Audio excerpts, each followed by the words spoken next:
In this tutorial, we're going to create a metal text effect in Affinity 3.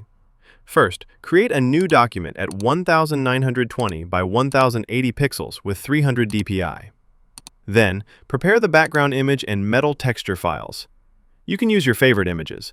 However, if you want to follow along with this demonstration for practice, you can download the images from the links provided in the description of this video. Next, drag the background image onto the canvas and adjust its size and position.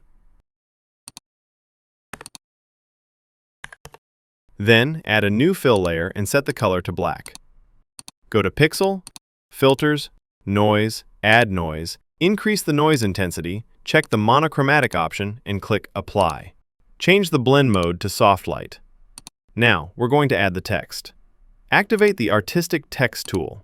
In this example, I'm using the Novecento font with a font size of 120 points. Type the text onto the canvas and center it. Then activate the Fill tool, change the type to bitmap, and select the metal texture image from your folder. Adjust the texture size and rotation to your liking. Next, click the FX icon to open the Layer Effects dialog box. Enable Bevel Emboss, change the type to Inner, increase the radius to 12, and edit the profile as shown in this example.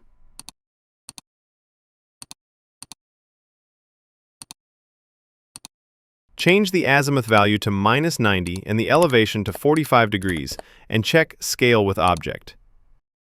Then, activate the Move tool and duplicate the text layer. Open the Layer Effects dialog box for the duplicate, and deactivate Bevel Emboss. Move the duplicate layer below the original text layer. Press Enter or Return to open the Move Duplicate dialog box. Change the vertical value to 0.1.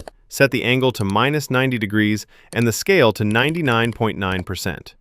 Enable Duplicate, set the number of copies to 100, choose Insert New Items Behind as the insertion mode, and click OK. Select all of the duplicated layers and group them. Open the Layer Effects dialog box for the group. Enable Color Overlay, change the color to black, increase the noise to around 50%, set the opacity to 65%, and change the blend mode to multiply. Enable Outer Shadow. Set the opacity to 75%, radius to 10, offset to 10, and angle to 270 degrees.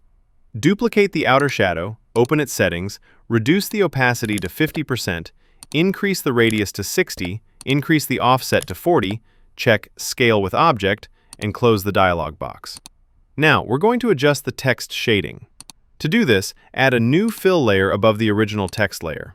Change the fill type to Linear Gradient. Set the first color to 909090 and leave the second color as black. Since we set the layer effects lighting to come from the top, draw the gradient vertically from the top to the bottom of the text. Change the blend mode to Overlay and set the opacity to 50%. Readjust the gradient if necessary so the shading is applied properly to the text. Next, activate the Move tool, then press and hold the Control or Command key and click the Extrusion group icon to create a selection of the text. With the top fill layer still selected, click the Mask icon to add a mask. Remove the selection by pressing Ctrl-D or Command-D. Then, drag the mask thumbnail directly onto the fill layer thumbnail so the shading applies only to the text. You can always readjust the Bevel Emboss settings to achieve the text style you want. Make sure Scale with Object is enabled so the effects scale proportionally when you resize the text. That's all for this tutorial. If you have any questions or comments, feel free to leave them in the comments section below. If you enjoyed this tutorial, hit the like button. Thanks for watching, and subscribe for more.